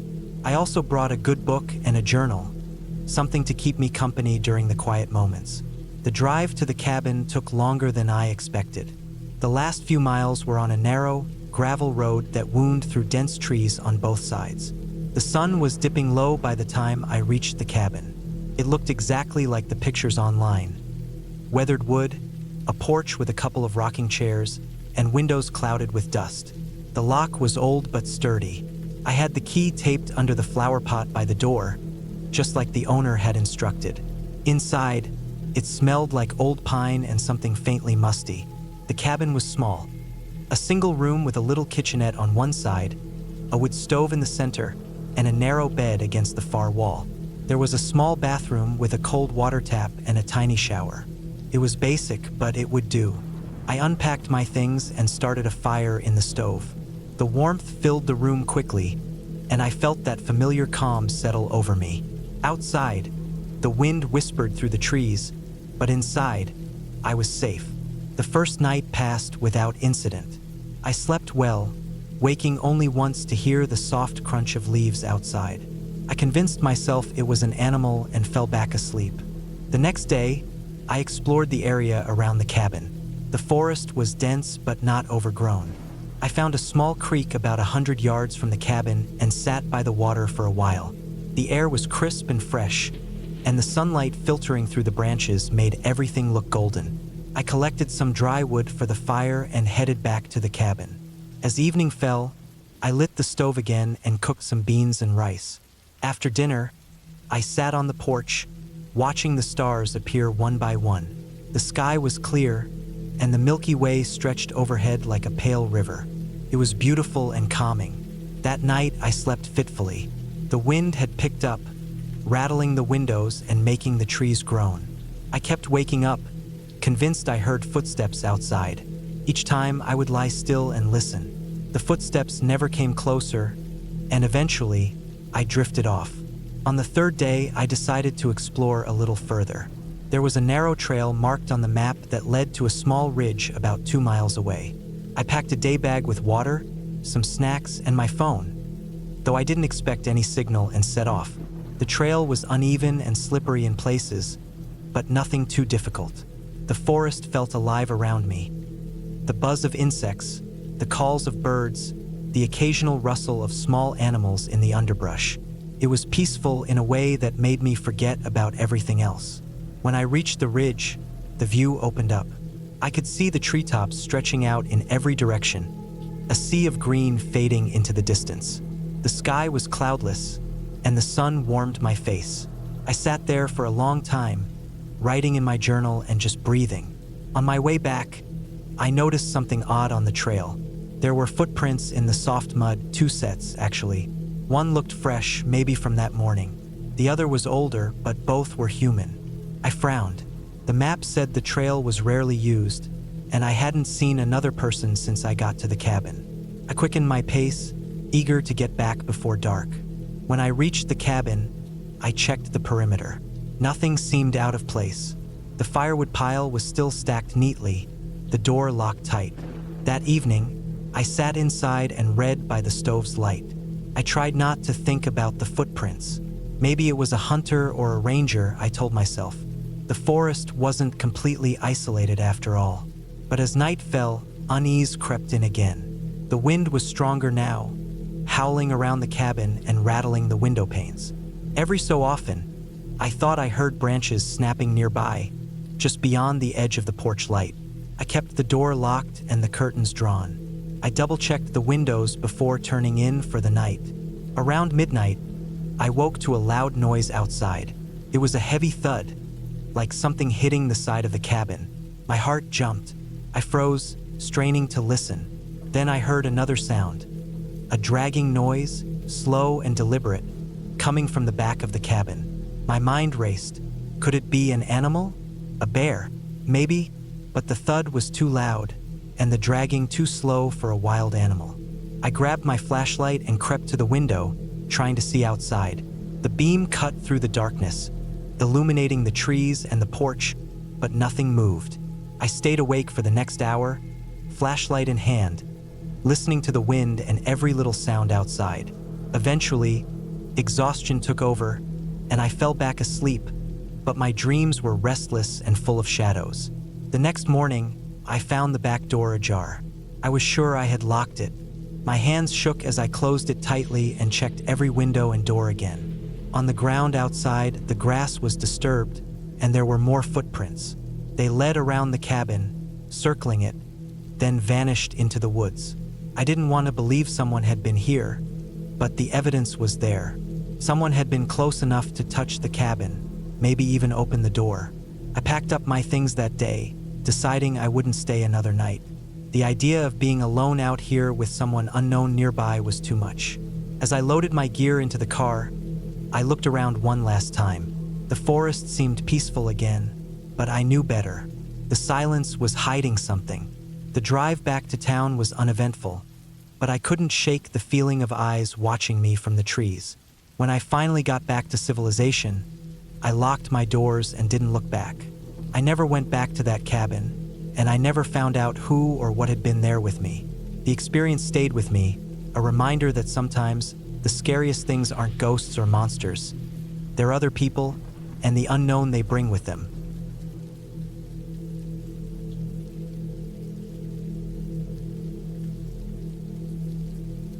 I never expected a simple weekend getaway to turn into one of the most terrifying experiences of my life. It wasn't the kind of story where ghosts or monsters jump out of the shadows. No, this was something much more grounded, something real and unsettling, born from human nature and isolation. I had been looking forward to this trip for months. The plan was straightforward: a quiet weekend at a remote cabin in the woods, away from the noise and distractions of the city. I needed a break from my hectic life. Work deadlines, endless emails, constant noise. Just me, a small cabin, and the wilderness. No internet, no phone signal, no interruptions. The perfect chance to disconnect and reset. The cabin was owned by a family friend who wasn't using it this weekend and had offered it to me. It was about a 3-hour drive from the city, deep in a forested area that few people visited. When I arrived late Friday afternoon, the sun was already dipping behind the thick trees. The air smelled fresh but cool, with a hint of damp earth and pine needles. The cabin was small but sturdy, a wooden structure built in the 70s, with a simple stone chimney, a small porch, and a single door. The windows had old, worn curtains that fluttered slightly with the breeze. Inside, it was cozy but bare. A small kitchen with a stove and fridge, a wood-burning fireplace, a rough wooden table, and a single bedroom with a bed and a dresser. There was no electricity, but the cabin was equipped with a few gas lanterns, a pile of firewood, and basic cookware. I unpacked my bags, took a quick look around, and then decided to get a fire going before it got too dark. I'd never been very good at lighting fires, but after a few attempts, I managed to get a small flame going in the fireplace. The flickering light gave the cabin a warm glow, contrasting with the growing darkness outside. I settled down with some canned food I had brought and a bottle of water. No cell phone reception meant no distractions. The quiet was overwhelming. At first, it was peaceful, almost soothing. But as the night deepened, the silence started to feel heavier. It wasn't the comforting silence I had hoped for. Instead, it felt thick, like the woods were holding their breath, watching me. I tried to ignore the feeling, telling myself it was just my imagination running wild. After all, I was alone, miles from anyone, in the middle of a forest where strange noises were normal. But then the noises began. At first, it was subtle, the occasional crack of a branch outside, or the rustle of leaves as the wind shifted. I told myself it was nothing, just wildlife moving through the underbrush. But then I started hearing more distinct sounds. Footsteps crunching on the dry leaves near the cabin, the snap of twigs breaking. They weren't random or far away. They felt deliberate, close, circling the cabin. I went to the window and peered out, the light from the fire casting long shadows around the clearing. The trees stood tall and silent, their trunks black against the night. I didn't see anything. No animals, no people, just the forest. My heartbeat quickened, but I tried to calm myself. Maybe a deer or some other animal was nearby, curious or searching for food. Still, the footsteps continued intermittently for the next hour. I kept the fire burning bright, stoking it so the cabin didn't go cold. The flames danced, shadows flickering on the walls. Around midnight, the footsteps stopped. The silence returned but felt heavier, more oppressive. I tried to sleep, but my mind raced. I kept imagining shapes moving just beyond the window, watching me. Around 2 a.m., I woke up to a sudden noise at the door. A sharp knock, hard enough to make me jump. My pulse hit my throat. No one was supposed to be out here. I grabbed the small camping knife I'd packed, feeling its cold metal reassuring in my hand. The knocking came again, slow and deliberate. I stayed frozen, listening. Then, after a pause, there was a faint scraping sound, like something was being dragged along the wood outside the door. I didn't open it. Instead, I grabbed the heavy metal flashlight I'd brought and crept toward the door, peering through the cracked window beside it. Nothing, just the dark forest and the pale moonlight filtering through the leaves. I wanted to shout, ask who was there, but my voice caught in my throat. Instead, I waited, heart pounding, breathing shallow. After a few minutes, the noises stopped completely. I sat back down by the fire, trying to steady myself. Maybe it had been a prank, someone driving by and deciding to mess with me. But there were no roads nearby, just rough hiking trails. The idea that someone had walked all this way, deep into the woods, made me uneasy. The rest of the night passed without incident, though I didn't sleep much. Every creak of the cabin, every rustle in the trees, made me jump. Morning brought a dull gray light through the window. I stepped outside, hoping the daylight would bring clarity. The air was crisp, and the forest was quiet, too quiet. I walked around the cabin, checking for any signs of what had happened the night before. That's when I saw it. Strange marks on the ground, footprints in the soft dirt near the cabin door. They were too large to be from an animal, definitely human. The prints showed a rough pattern, as if someone had been wearing old boots. What unsettled me most was how close they were to the door and how they seemed to circle the cabin, like whoever made them had been pacing or waiting. There was also something else. Along the edge of the porch, near the steps, I found a small pile of broken twigs and dry leaves arranged in a neat stack. It looked deliberate, almost like a warning or a message. I tried to tell myself it was just someone passing through, maybe a hunter or a local who knew the area. But why had they knocked so hard on the door in the middle of the night? And why had they stayed so close? I decided to stay calm and stick to my plan. I had a day ahead of me to enjoy the wilderness. I packed a small bag and headed out on a trail I'd found the day before, hoping the walk would clear my mind. The forest was beautiful during the day, with sunlight filtering through the leaves and birds calling overhead. But I couldn't shake the feeling that I was being watched. Every so often, I thought I heard footsteps behind me on the trail, but when I stopped and turned, no one was there. I kept moving, trying to keep my pace steady and my nerves in check. After a few hours, I reached a small clearing with a stream. I sat down to rest and drink some water, trying to enjoy the moment. That's when I noticed something odd on the far side of the clearing. More footprints. These ones were fresher, and they led into the woods, away from the trail. I felt a chill run down my spine. I debated whether to follow them or head back.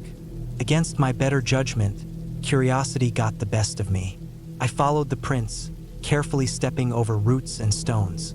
The tracks led deeper into the forest, where the trees grew closer and the light dimmer. The air felt heavier, cooler.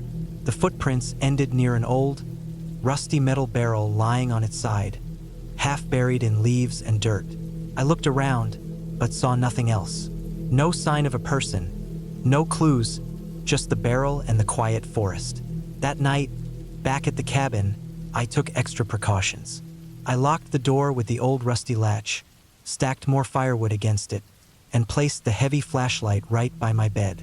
But just before midnight, the knocking started again. 3 slow, deliberate knocks, followed by the scraping noise at the door. This time it was louder, more aggressive. I grabbed the knife and flashlight and crept to the door again, peering through the window. The moon was out, casting a pale light, but still I saw nothing. Suddenly, a shadow flickered across the porch. A figure darted behind a tree, disappearing from sight. My breath caught and I felt frozen. I shouted, trying to scare whoever it was away, but my voice sounded weak and small in the vast night. The knocking stopped, but I knew whoever it was still out there, watching and waiting. The next morning, I didn't hesitate. I packed up quickly, loading everything into my car. Before I left, I took one last look around the cabin and the clearing. Near the steps, I found a small scrap of paper pinned under a rock. It was folded and dirty, but I unfolded it carefully. Written in shaky letters were the words, "I see you." I didn't look for who had left it. I didn't want to know. I drove away as fast as I could, the weight of the forest and the cabin pressing down on me. That trip was supposed to be a peaceful escape. Instead, it became a reminder that sometimes the scariest things aren't ghosts or monsters. They're real people, and the fear that comes with being alone and vulnerable in a place where no one can hear you scream. Since then, I've never been back to that cabin or the woods around it. The experience taught me to trust my instincts, to respect the silence, and to remember that sometimes danger hides in the shadows where you least expect it.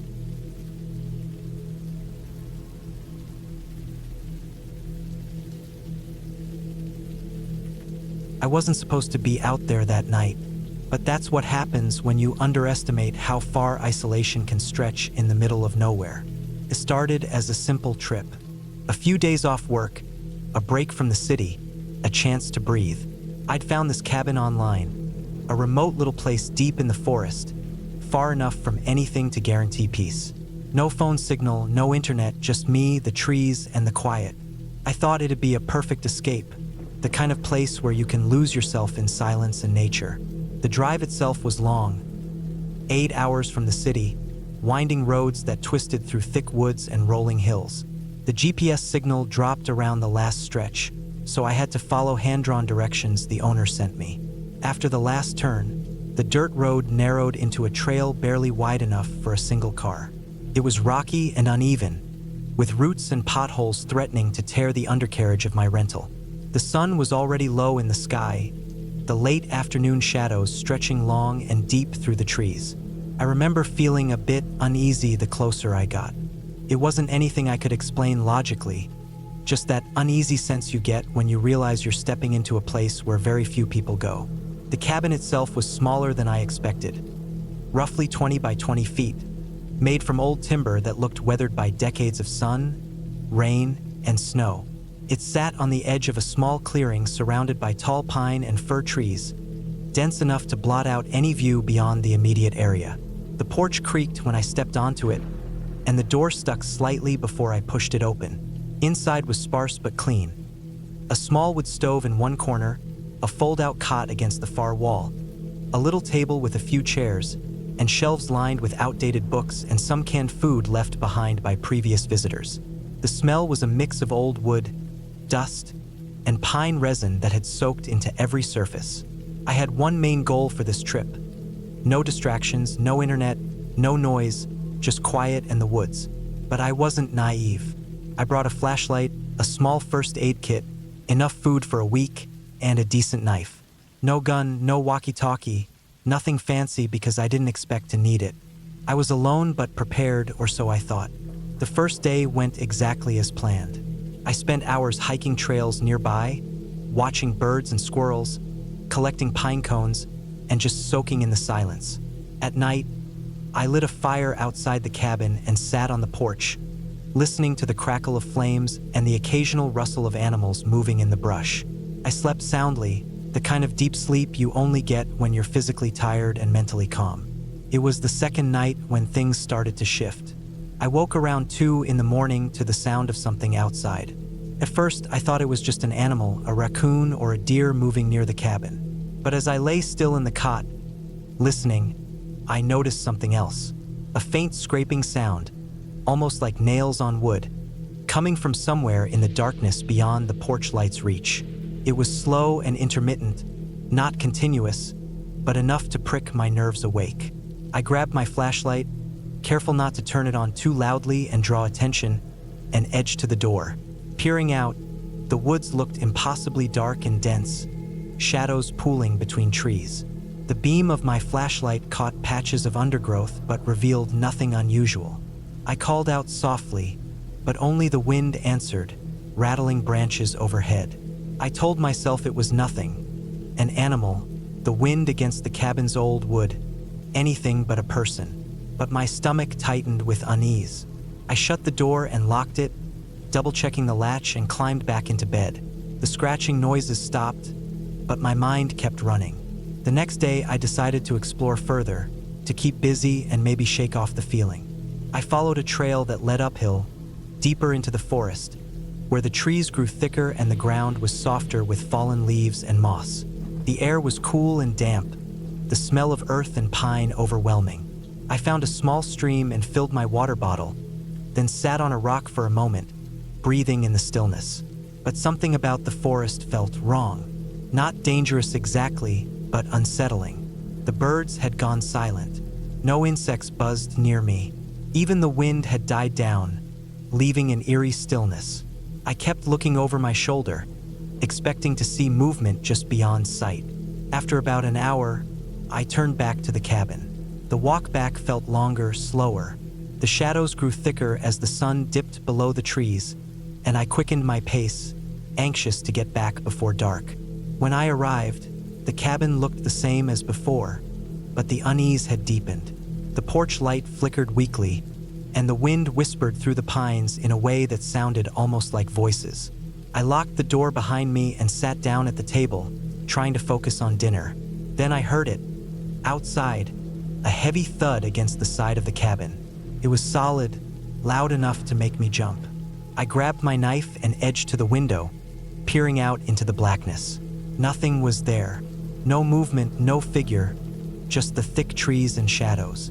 I told myself again it was an animal or the wind, but the thud had come from somewhere specific. Someone or something had hit the cabin. Sleep was impossible that night. Every creak and groan of the old wood sounded amplified. Every breeze through the trees felt like footsteps. I kept my knife close, and my flashlight even closer. The third day passed slowly. I avoided the forest and stayed near the cabin, trying to keep busy. But as the sun began to set, I saw something that froze my blood. On the far side of the clearing, just at the edge of the tree line, there was a figure, barely visible but unmistakable. A man standing still, watching the cabin. I didn't move. I just stared, my heart pounding so loudly it drowned out everything else. Then, as quickly as he appeared, the figure vanished into the woods. I stayed inside, locking every door and window, but I knew I wasn't alone. The rest of the day passed in a tense blur. No sounds except the occasional snapping twig from outside and the slow, creeping feeling that I was being watched. That night, the noises started again. Scratching at the door, soft footsteps around the perimeter, whispers of movement through the trees. I didn't sleep. I stayed awake, flashlight in hand, waiting. And then I heard it, clear and deliberate. A voice, low and rough, calling my name from the woods. It wasn't yelling, just a quiet, steady calling. My name over and over. I didn't answer. I didn't move. But the calls came closer, accompanied by heavier footsteps. At some point, the door handle started to jiggle. I backed away, heart racing, and grabbed the knife. The handle twisted, rattled, then stopped. I waited, breath held, as silence fell. The rest of the night was a nightmare of fear and cold sweat. Every noise made me jump. Every shadow seemed to grow. Morning never felt so good. As dawn broke, I dared to open the door, just a crack. The clearing was empty. No footprints in the dirt. No sign of the figure. But something else caught my eye. A trail of footprints leading away from the cabin, deeper into the woods, fresh and bare, not made by shoes but by bare feet. They were large and irregular, like someone trying to move quietly through the forest but failing. I packed quickly, my hands trembling. I didn't want to stay another night, but as I loaded my bag into the car, I noticed the tire tracks in the dirt road outside had changed. At first, I thought it was just rain or wind, but no, there were new tracks, tire marks from a heavy vehicle, not mine. They circled the cabin and vanished into the forest. I got in the car, started the engine, and drove without looking back. The road back was just as rough, but I kept going faster than before, desperate to get away. When I reached a gas station hours later, I called the local sheriff's office to report what happened. They listened but said there had been no reports of strangers or incidents in the area. I asked if they could check the cabin. The next day, a ranger went out to inspect. What they found was disturbing. The cabin had been broken into, the lock forced open, furniture overturned. But no one was there. Outside, they found footprints, larger than any humans, and strange marks on the trees, deep gouges in the bark. The ranger told me the forest around that area was known for illegal logging and occasional squatters, people who lived off the grid and didn't want visitors. They thought maybe one of those people had been watching the cabin, but they never found anyone. I haven't gone back since. The whole experience left a mark on me. It was a reminder that nature isn't always peaceful. Sometimes, the scariest thing isn't a ghost or a monster, but a stranger, unseen and silent, who watches from the dark, waiting. And that isolation can quickly turn from a blessing into a trap.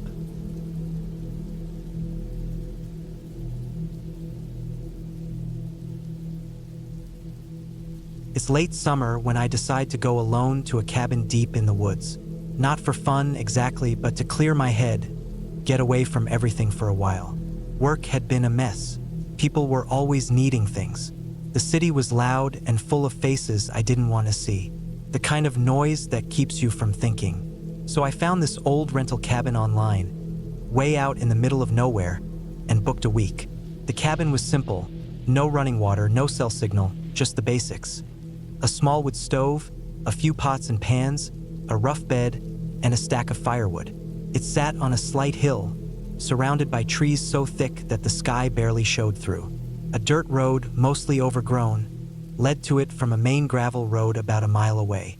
I packed light but with enough to get me through the week. Canned food, a few fresh things, a water filter, a flashlight, batteries, and some old books I figured I'd read. I arrived late afternoon, just as the sun was low and casting long shadows. The air smelled sharp and fresh, like pine and earth.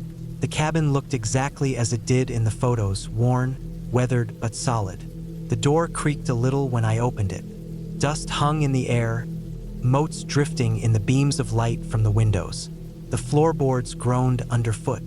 I spent the first evening lighting a fire, unpacking, and setting the cabin up for my stay. I tried to get a sense of the place, how the wood smelled, how the air felt cooler inside than outside. There was a small shelf with a faded book of local flora and fauna, and a handwritten notebook left by a previous renter. The writing was neat but faint. The notebook contained notes about the nearby trails, warnings about ticks, and a list of things to do if you ever got lost. The first couple of days passed quietly. I chopped wood, explored the nearby woods, and read by the fire. Nights were cold and silent except for the occasional distant sound of a bird or the rustle of leaves. The stars were bright and sharp, clear as glass. It was peaceful, exactly what I wanted. On the third day, something changed. I woke up early around dawn. The cabin was cold, colder than before. The fire had burned out overnight. I started it up again and went outside for water from the small creek nearby. The woods were thick with fog, a heavy mist that hugged the ground and wrapped around the trees like fingers. While filling my water bottle, I noticed the forest was too quiet. No birds sang, no small animals rustled the leaves. It was as if the woods were holding their breath. I thought maybe it was just the fog, but the silence felt wrong. Back inside, I sat by the fire, waiting for the cabin to warm. Then I heard it, a low, slow sound, faint but steady, like something scraping against wood, soft but deliberate. Came from outside, close but not right by the cabin. I froze, listening. The noise stopped.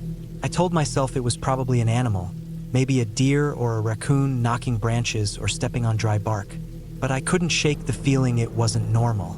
The scraping came again, slower this time, as if whatever was making it was moving around the cabin, circling. I grabbed my flashlight and stepped outside, scanning the foggy woods.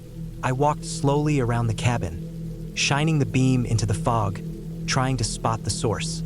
There was nothing, no eyes reflecting back, no shape moving, just thick fog and trees. That night, I double-checked all the windows and doors.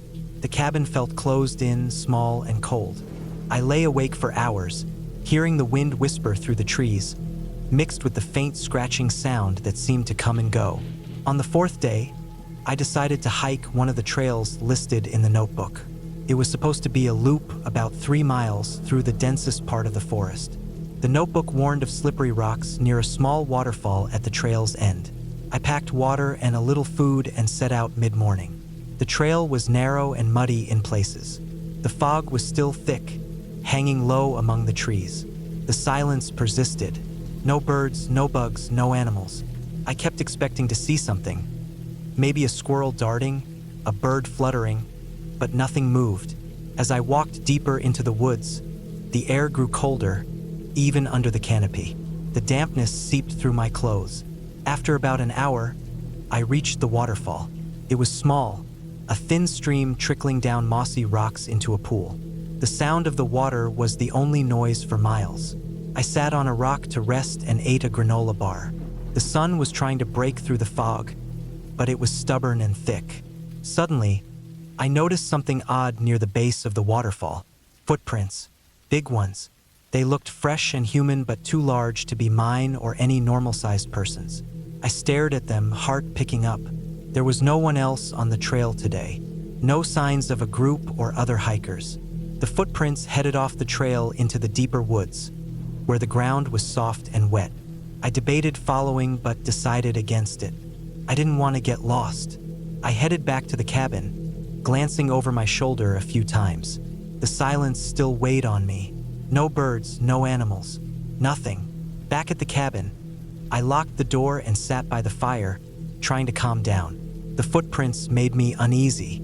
I tried to convince myself someone else must be nearby, maybe a hunter or another renter, but I had seen no cars on the road, no other signs of life.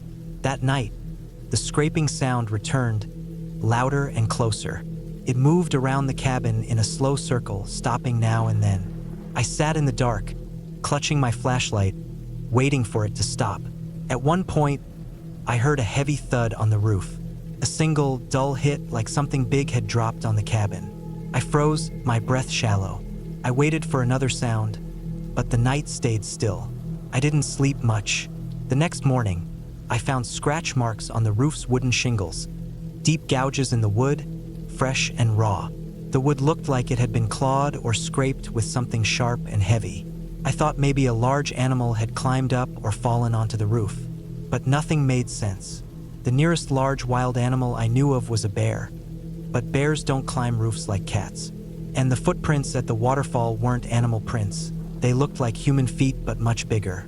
I started to feel trapped in the cabin, isolated. The silence outside was oppressive, like the woods themselves were waiting for something. The fog never fully lifted. It clung to the ground, wrapping around trees and the cabin's foundation. On the 6th day, things got worse. I was chopping wood outside when I heard a loud crack from the woods behind the cabin. Something heavy had broken a branch or a small tree. I dropped the axe and turned, scanning the trees. The fog was thin this time, but I still saw nothing. Then I noticed more footprints around the cabin's perimeter. Huge, deep impressions pressed into the wet earth. They circled the cabin like the scraping sound did, going under the porch and around the back. I traced them with my foot. The prints were uneven, as if whoever made them was limping or dragging one foot. The stride was long but slow. My mind raced. If there was someone here, why haven't I seen them? Why no sound of talking, no voices, no footsteps besides these? I felt watched, not in a normal way, but a heavy, thick presence like the air itself was waiting for me to leave or make a mistake. I stayed inside that day, barricading the doors and windows as best I could. I piled more wood around the base of the cabin to make noise if anything tried to approach. That night, the scraping returned. Louder, more frantic. It wasn't slow anymore. It was quick, sharp, aggressive, like claws or a tool dragged over the wood and stone. The roof thudded again, but this time multiple times, fast and hard. I stayed awake all night, sitting by the fire, my eyes on the windows. The flashlight was dead. I had no signal, no way to call for help. I felt trapped and helpless. Morning came. I was exhausted, the fire almost gone. I went outside to look for signs of damage. The porch had been shredded, the wooden steps broken and twisted. The firewood stacked near the door was scattered, smashed in places. The ground near the cabin was churned up with more huge footprints. And then I saw something chilling. Deep gouges in the tree trunks near the cabin. Deep vertical scars, as if someone or something had been clawing the bark with huge hands or tools. I stood still, trying to breathe. That was when I heard it, footsteps. Heavy, slow, dragging footsteps moving away from the cabin, deeper into the forest. I didn't move. The footsteps faded into silence. I stayed in the cabin the rest of the day and night. I didn't leave once. On the last day, I packed up quickly, my hands shaking. I didn't sleep. I wanted to leave before anything else happened. I walked down the road in the early morning, the fog still thick but fading. The silence was there, but it felt different. Less heavy, more like the woods were breathing again. When I reached the gravel road, I stopped and looked back. The cabin sat quietly on its hill.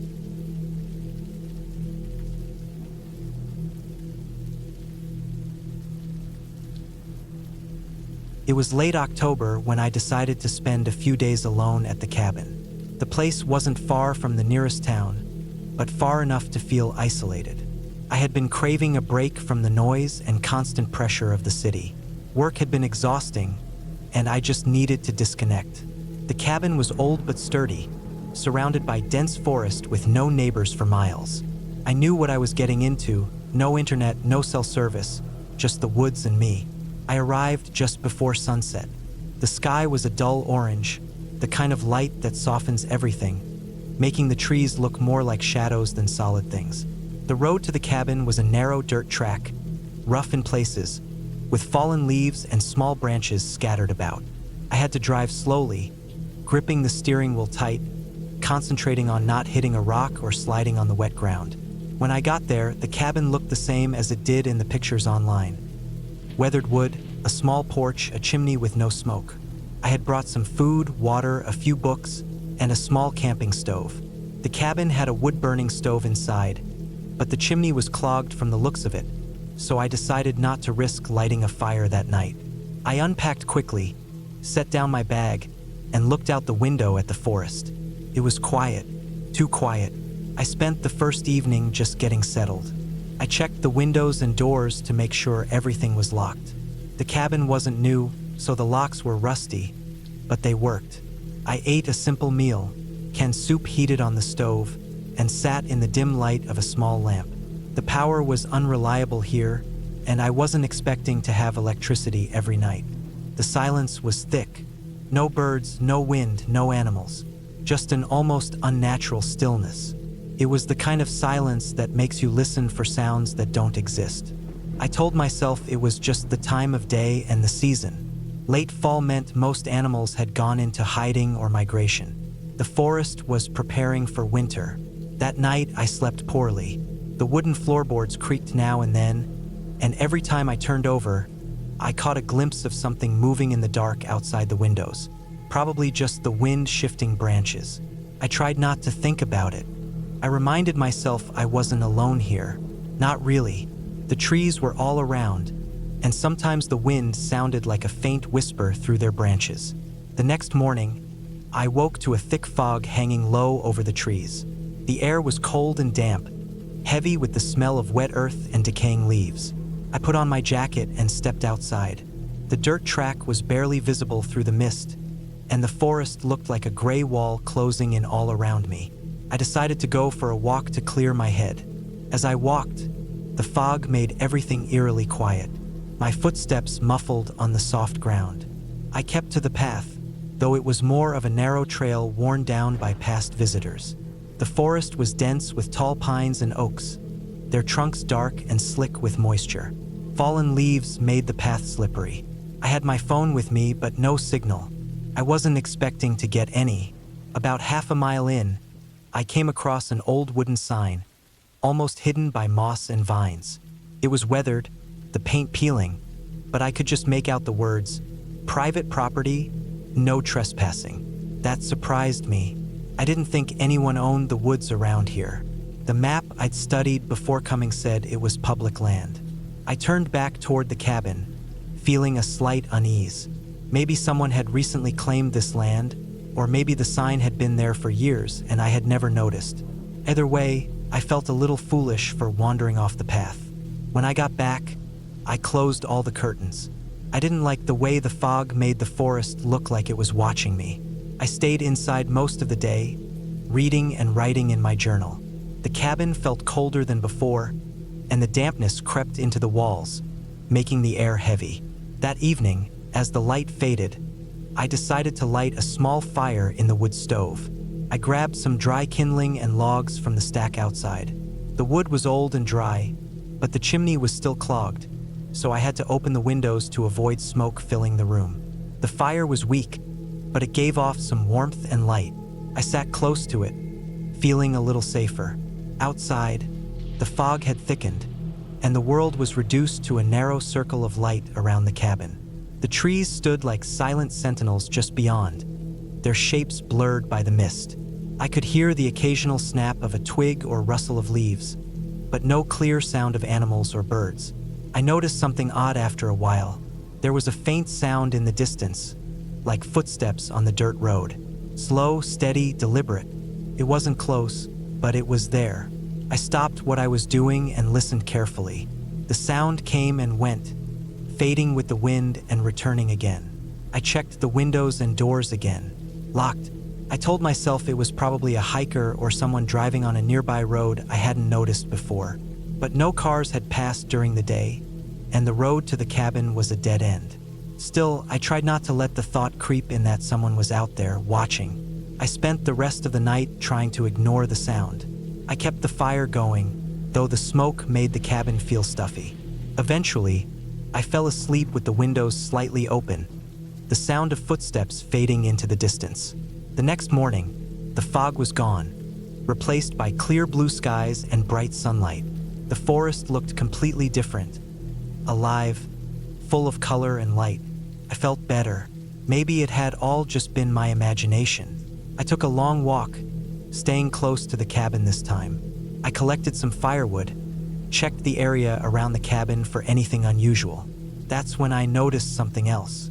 Near the edge of the woods, just beyond the clearing where the cabin sat, there were fresh tire tracks in the dirt. They weren't old. The ground was soft, and the tread marks were deep, probably made within the last day or two.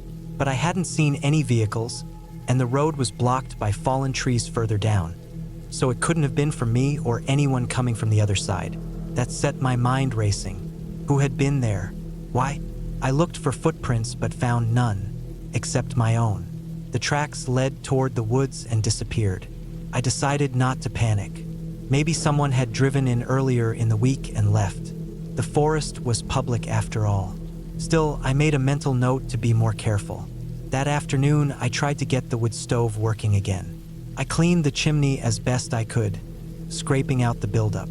This time, the fire caught quickly, and I closed the windows to keep the heat inside. The cabin warmed up, and I felt more comfortable. As night fell, I prepared for a long evening with a book and some tea. But just after dark, I heard it again, footsteps on the dirt road. Slow, steady, just like before. Only this time it was closer. The sound circled the cabin, fading away, then returning from the other side. It was impossible to tell if it was one person or many, but the pattern was deliberate, almost like someone was walking around the cabin in a slow circle. My heart started pounding. I stood up, moving quietly to the window. I peeked out, trying to see through the darkness and shadows. Nothing, just the trees swaying lightly in the breeze. I checked all the locks again. Every door and window was locked tight.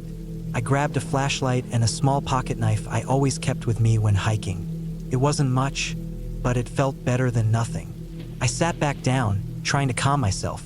The footsteps continued for a long time, pacing around the cabin like a slow, measured rhythm. I thought about calling the police, but there was no cell service. The cabin was too far from the town to hear any sirens or voices. Eventually, the footsteps stopped. The silence that followed was even worse than the noise. It felt like the forest was holding its breath. The next morning, I found something that made the hairs on my neck stand up. Outside the front door, scratched into the dirt with deep, sharp marks, were 3 lines. 3 long, straight scratches, like someone had dragged a knife or a sharp branch through the ground. They were fresh and clear. No footprints around them, just those scratches. I packed up most of my things that day. I couldn't stay. The feeling of being watched, of someone or something lurking just out of sight, was too strong now. The forest that had seemed peaceful now felt like a trap. Before leaving, I took one last look around the cabin. On the porch, someone had left a small pile of stones. I hadn't put them there. I counted them. 7 stones neatly stacked. It wasn't a message I understood. Just a warning, maybe. I locked the cabin door behind me and took the dirt road back to my car. The sun was setting again, casting long shadows through the trees. I drove off slowly, eyes on the rearview mirror, half expecting to see someone walking after me in the distance. But the road was empty. Back in town, I told a few people about what happened. Some said maybe it was hunters or someone marking their territory. Others said maybe I had stumbled onto private land where someone didn't want visitors. I don't know for sure what it was, but I haven't gone back. The cabin still sits there,